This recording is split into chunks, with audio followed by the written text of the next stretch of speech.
प्यारे बच्चों, माध्यमिक शिक्षा विभाग उत्तर प्रदेश के अध्ययन और अध्यापन की इस नई तकनीक में आप सभी का स्वागत है। मैं डॉक्टर अनीता गौतम, प्रवक्ता जीव विज्ञान जेपी इंटर कॉलेज कैंपरगंज गोरखपुर से आपके समक्ष कक्षा 11 के जीव विज्ञान विषय के अध्याय 10 कोशिका चक्र और कोशिका विभाजन का भाग 1 लेकर के उपस्थित हुई हूँ।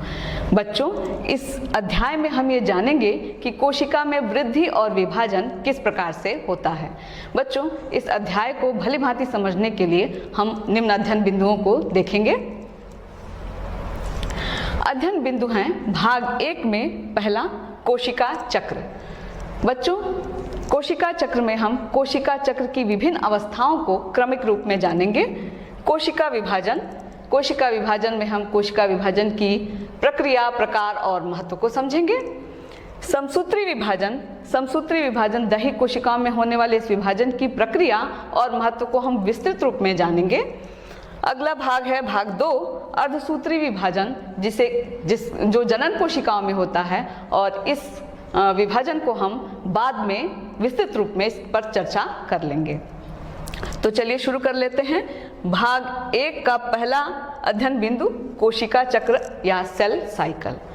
बच्चों, जैसा कि हम सभी जानते हैं कि कोशिका हमारे शरीर की संरचनात्मक और क्रियात्मक इकाई है। हर एक जीव के जीवन का आरंभ एकल कोशिका से ही होता है, चाहे जीव एक कोश की हो चाहे बहुकोश की। एक कोश के जीवों में कोशिका विभाजित होती है और विभाजित होकर के 2 नए जीवों का निर्माण करती है, जबकि बहुकोशिकीय जीवों में बात अलग होती है। कोशिका निरंतर विभाजित होती है और विभाजित होकर के असंख्य कोशिकाओं वाले शरीर का निर्माण करती है। बच्चों, अतः कोशिका में वृद्धि और विभाजन की यह जो प्रक्रिया है, कोशिका का मूल स्वभाव होता है और इसी प्रक्रिया को हम कोशिका चक्र कहते हैं। चलिए कोशिका चक्र का आरंभिक ज्ञान हम ले लेते हैं। बच्चों, यहाँ पर पूर्ववर्ती कोशिका दर्शाया है हमने।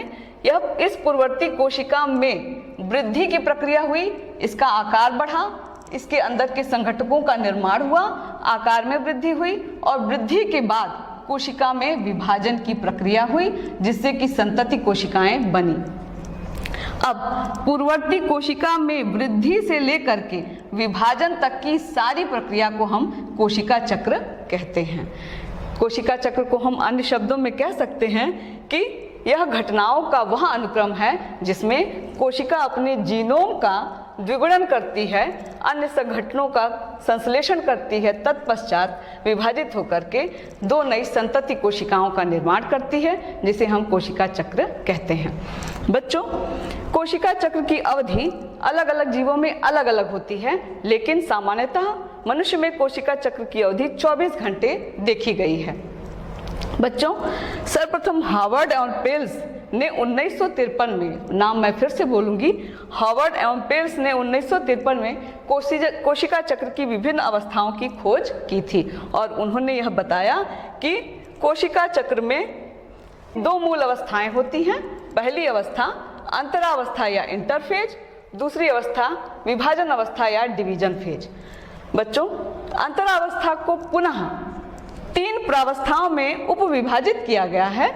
पहली प्रावस्था जीवन प्रावस्था या पश्चसूत्री अंतरकाल प्रावस्था, दूसरी प्रावस्था संश्लेषण प्रावस्था या एस प्रावस्था, तीसरी प्रावस्था G2 प्रावस्था या पूर्व सूत्री विभाजन अंतराल प्रावस्था।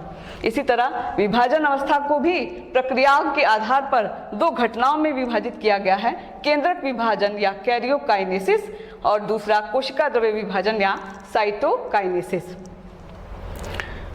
बच्चों, कोशिका चक्र को हम चित्र के माध्यम से समझ लेते हैं। यह कोशिका चक्र है जिसमें कि यहाँ से लेकर के यह पूरी यहाँ तक की स्थिति अंतरावस्था की दर्शाई गई है और यह जो पीला भाग दिखाई दे रहा है, यह विभाजन अवस्था या सूत्री विभाजन अवस्था है, जिसे एम फेज भी कहते हैं। बच्चों, अंतरावस्था को जीवन अवस्था, एस प्रावस्था और G2 प्रावस्था में दर्शाया गया है विभाजित करके, और सूत्र विभाजन प्रावस्था को केंद्रक विभाजन और कोशिका द्रव्य विभाजन में दर्शाया गया है विभाजित करके। बच्चों, अंतरावस्था में कोशिका चक्र की अवधि का कुल 95% समय लगता है, जबकि विभाजन अवस्था में मात्र 5 से 10% समय लगता है। बच्चों, चलिए अंतरावस्था को हम भली भांति समझ लेते हैं। अंतरावस्था, यह कोशिका की सबसे लंबी प्रावस्था, कोशिका विभाजन में कोशिका चक्र की सबसे लंबी प्रावस्था है। इस अंतरावस्था जो है वह दो कोशिका विभाजनों के बीच का अंतराल समय होता है, अवधि होती है, जिसमें कोशिका विभाजन की तैयारी करती है। बच्चों, यहाँ मैं आपको बताऊंगी कि प्राणियों की कुछ कोशिकाओं में, जैसे हृदय की कोशिकाओं में, कोशिका जीवन प्रावस्था से G0 अवस्था में चली जाती है, जिसे हम शांत प्रावस्था कहते हैं। कहने का मतलब यह कि उन कोशिकाओं में जीवन प्रावस्था के बाद विभाजन की प्रक्रिया नहीं होती है, केवल बाकी सारी जैविक प्रक्रियाएं होती हैं, केवल विभाजन की प्रक्रिया नहीं होती है, और इसलिए वह कोशिकाएं विश्रामावस्था में चली जाती हैं, जिसे हम शांत प्रावस्था या G0 प्रावस्था कहते हैं। चलिए बच्चों, अब हम अंतरावस्था की में होने वाली विभिन्न घटनाओं को इस चित्र के माध्यम से समझ लेते हैं।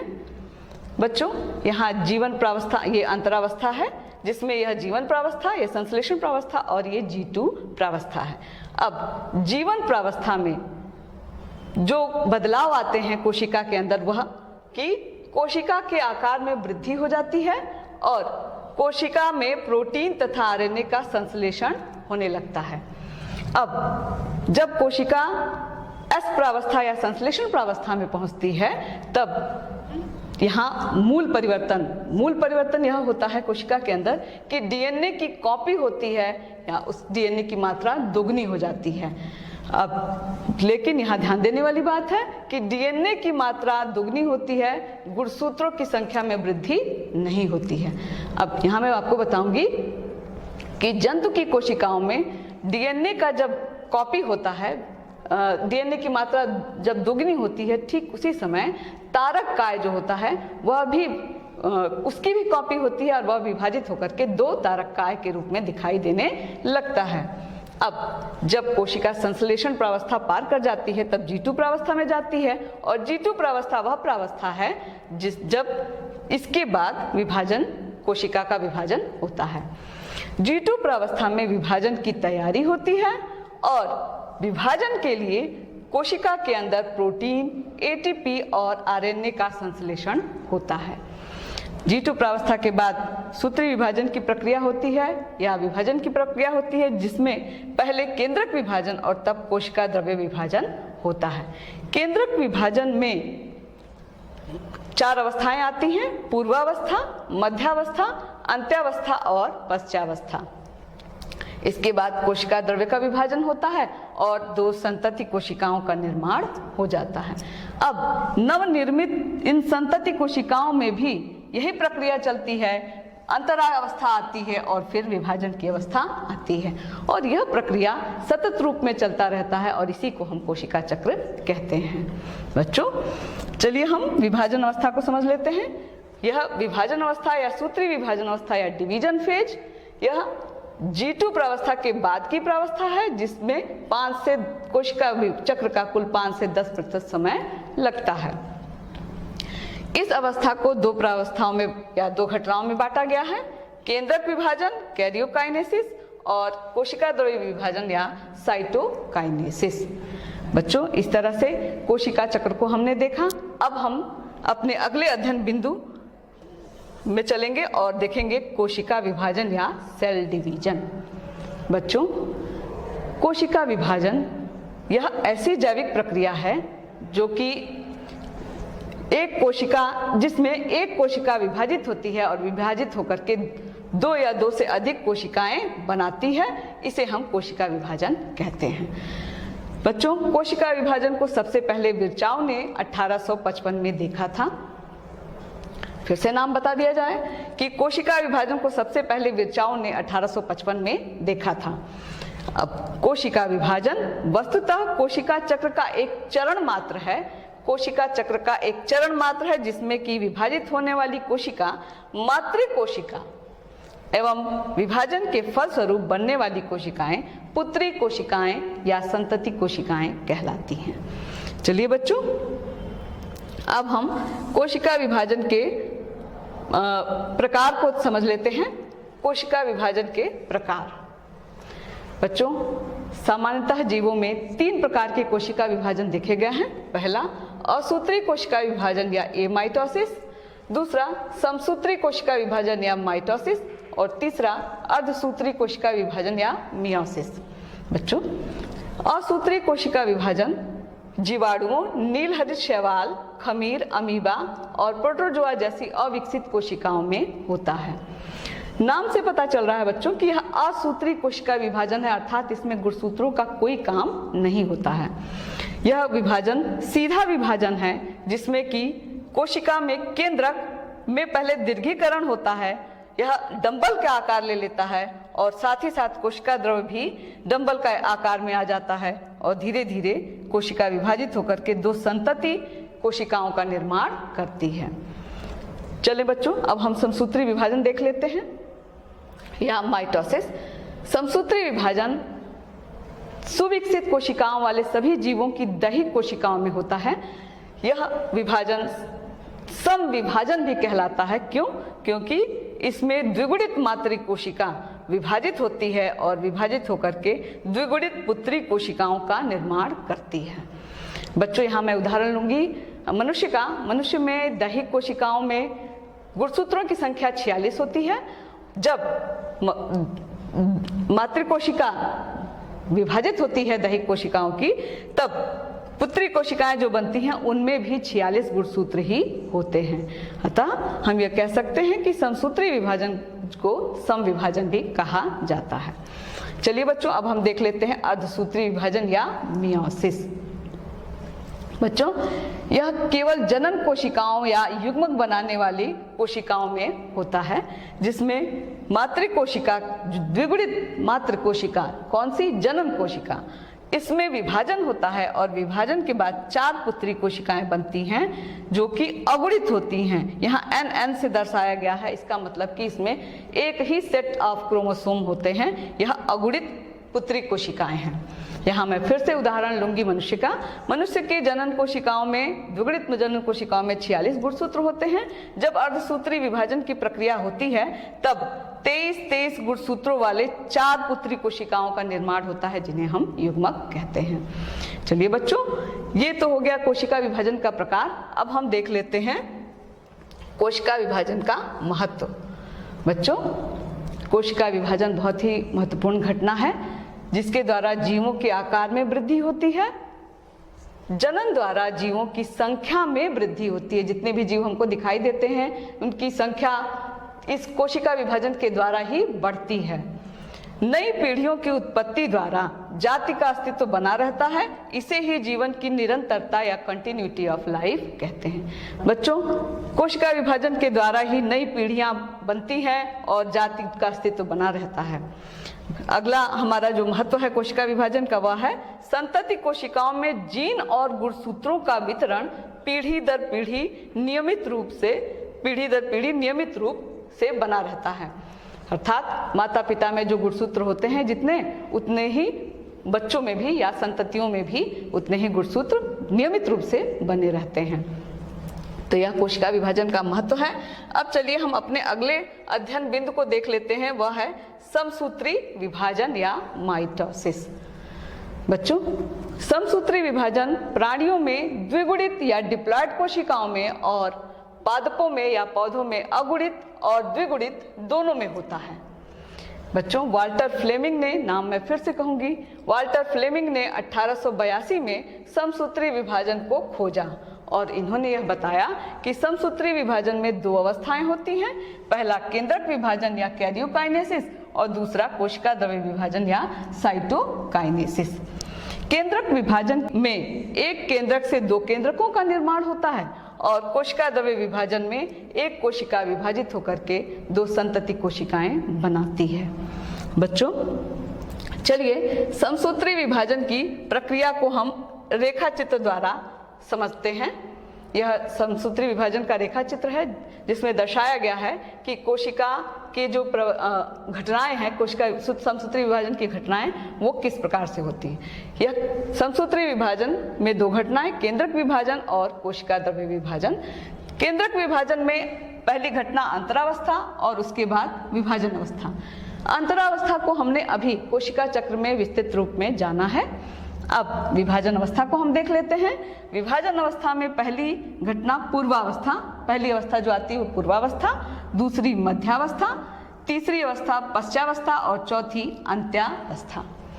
बच्चों, विभाजन की इन अवस्थाओं को हम विस्तृत रूप में जानेंगे। चलिए देख लेते हैं। पहली अवस्था पूर्वावस्था।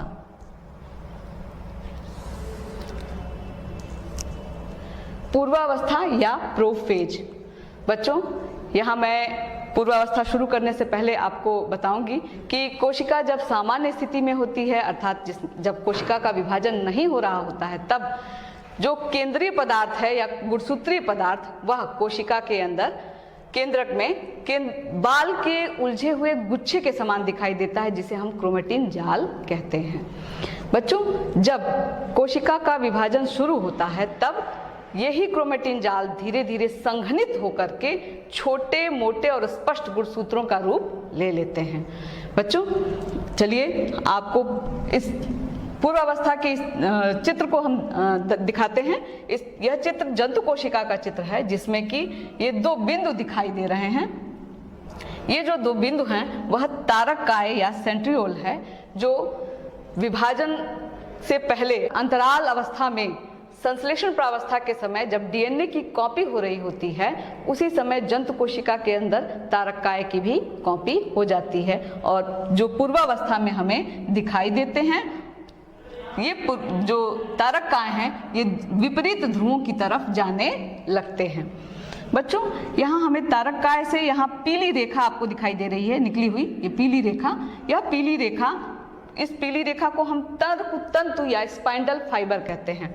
ये तर्कतंतु माइक्रोट्यूब्यूल्स के बने होते हैं और कोशिका विभाजन में मदद करते हैं। बच्चों, अब इस पूर्वावस्था में हो रही घटनाओं को देख लें। गुणसूत्रीय पदार्थ संघनन करता है और संघनन के बाद गुणसूत्रों की संख्या दुगनी हो जाती है। जो तारक काय है वह विपरीत ध्रुवों की तरफ जाने लगते हैं। केंद्रक झिल्ली, यह जो पूरी तरह से बनी नहीं है वृत्त, जो पूरी तरह से बना नहीं, वह केंद्रक झिल्ली को दर्शाया हमने, जो विलुप्त हो रही है। यह केंद्रक झिल्ली धीरे धीरे पूर्वावस्था में विलुप्त हो जाती है, साथ ही साथ केंद्रिका भी अदृश्य हो जाती है। अब तर्कतंतु बनने लगते हैं। अब जो गुणसूत्र हैं वह यहाँ दो अर्ध गुणसूत्रों में बट जाते हैं। अब एक गुणसूत्र में दो अर्ध गुणसूत्र दिखाई देने लगते हैं। बच्चों, ये अर्ध गुणसूत्र सेंट्रोमियर या गुणसूत्र बिंदु पर आपस में जुड़े जाते हैं।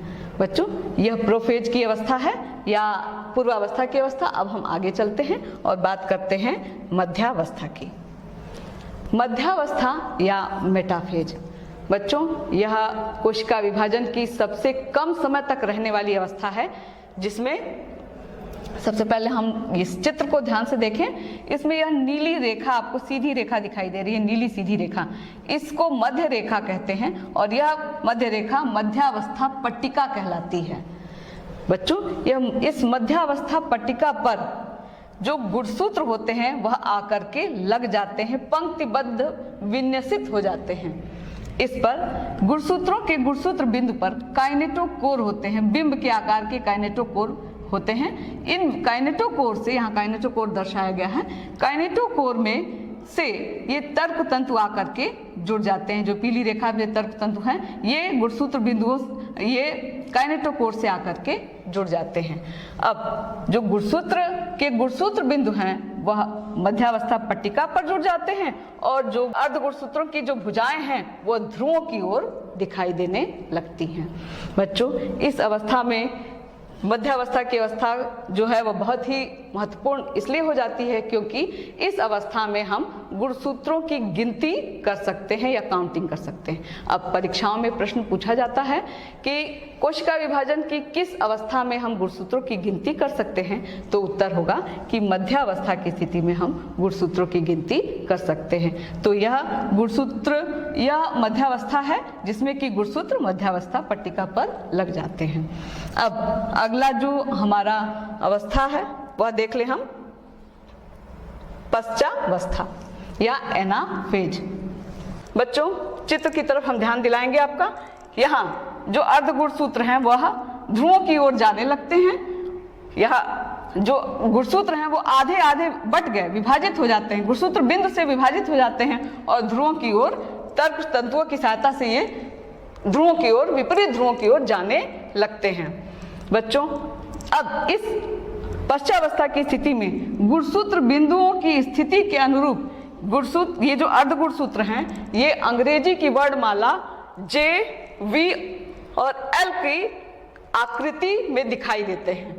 बच्चों, इस तरह पश्चावस्था की स्थिति में जो संतति गुणसूत्र हैं, ये अर्ध गुणसूत्र अब संतति गुणसूत्र कहलाने लगते हैं, वह ध्रुवों की ओर जाने लगते हैं। चलिए हम अब अपने अगली अवस्था की ओर चलते हैं कोशिका विभाजन की, वह है अंत्यावस्था। बच्चों, अंत्यावस्था यह नाम से पता चल रहा है, यह कोशिका विभाजन की अंतिम अवस्था है जिसमें कि संतति गुणसूत्र विपरीत ध्रुवों पर चले जाते हैं। बच्चों, इसमें केंद्रिका, गाल्जिकाएं, अंतःप्रद्रवी जालिका का पुनर्निर्माण होता है। अब यहाँ बताएंगे आपको, ये जो गुणसूत्र हैं जो विपरीत ध्रुवों पर चले गए, ये गुणसूत्र अब समूह में हो जाते हैं, जिन्हें हम संतति गुणसूत्र समूह कहते हैं और इनके चारों तरफ अब केंद्रक झिल्ली का निर्माण होने लगता है, साथ ही साथ केंद्रिका भी धीरे धीरे दिखाई देने लगती है। बच्चों, अब यह कोशिका के अंदर केंद्रक का दो संतति केंद्रकों का निर्माण हो जाता है इस अंत्यावस्था की स्थिति में। बच्चों, इस अंत्यावस्था के बाद यानी केंद्रकों के विभाजन के बाद अब कोशिका द्रव्य का विभाजन होता है। बच्चों, चलिए देख लेते हैं कोशिका द्रव्य का विभाजन।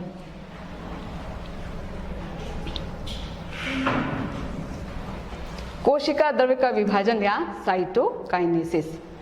बच्चों, अभी तक हमने देखा कि समसूत्री विभाजन में केंद्रक का विभाजन हो गया, अब कोशिका द्रव्य का विभाजन होता है जिसके फलस्वरूप दो संतति कोशिकाएं बनती हैं। बच्चों, यहाँ जंतु कोशिका और पादप कोशिका में जीव में कोशिका द्रव्य का जो विभाजन होता है वो अलग अलग तरीके से होता है। सबसे पहले हम बात करेंगे जंतु कोशिका की। यहाँ चित्र में जंतु कोशिका दर्शाई गई है जिसमें दो संतति केंद्रक दिखाई दे रहे हैं। अब यहाँ कोशिका द्रव्य का विभाजन एक खांच के द्वारा होता है जो इसके दोनों संतति केंद्रकों के बीच में निर्मित होने लगता है। बच्चों, इस खांच के बन जाने से कोशिका विभाजित हो जाती है और दो संतति कोशिकाएं बनाती है। बच्चों, पादप कोशिका के विभाजन में, कोशिका द्रव्य के विभाजन में बात अलग होती है।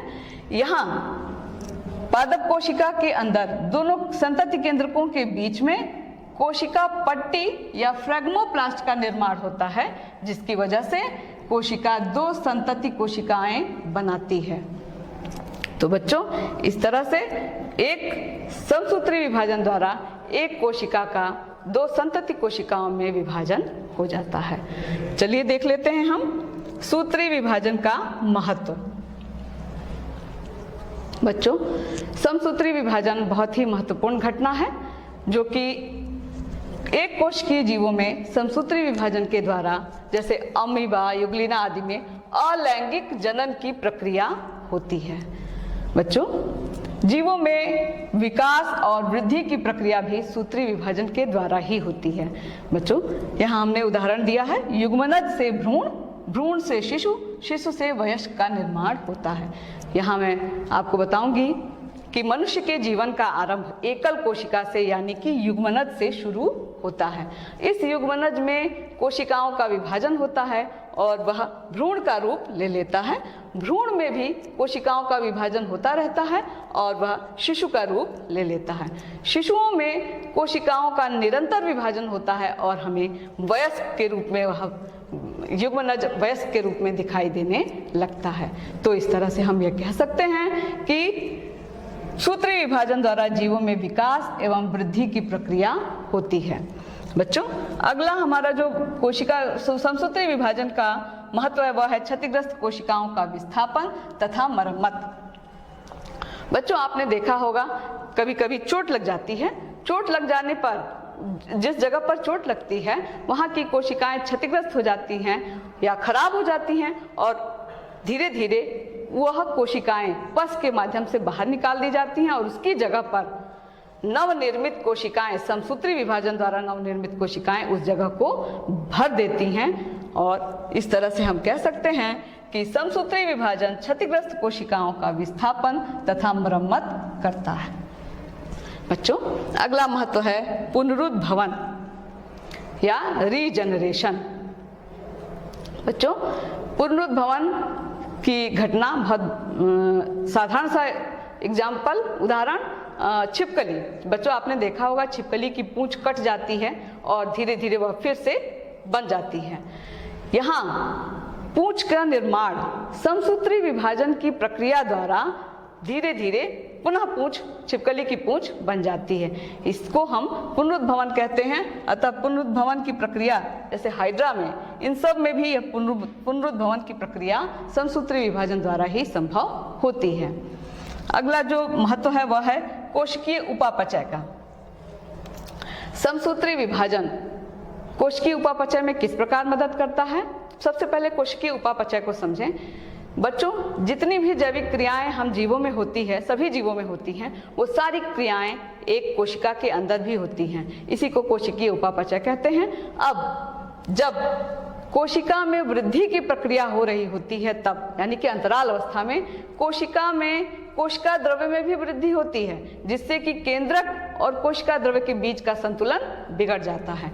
इस संतुलन को बनाए रखने के लिए कोशिका में कोशिका का विभाजन होता है और जब कोशिका विभाजित होती है तो वह फिर सामान्य रूप से कार्य करने लगती है। इसलिए कोशिका उपापचय में भी समसूत्री विभाजन का महत्व होता है।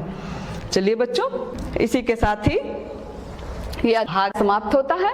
इस अध्याय में हमने जो बातें बताई हैं, उम्मीद है आपको समझ में आया होगा। इस भाग को ध्यान से देखिए, सुनिए और पढ़िए। इस पढ़ने के बाद आपको हमने यहाँ पर अभ्यास कार्य दिया हुआ है। इन प्रश्नों के उत्तर इसी भाग में हैं। आप इन प्रश्नों के उत्तर को खोजिए और अभ्यास कार्य को पूरा कीजिए। अगले भाग यानी भाग 2 में अर्धसूत्री विभाजन को लेकर के मैं जल्दी ही उपस्थित होंगी। तब तक के लिए धन्यवाद।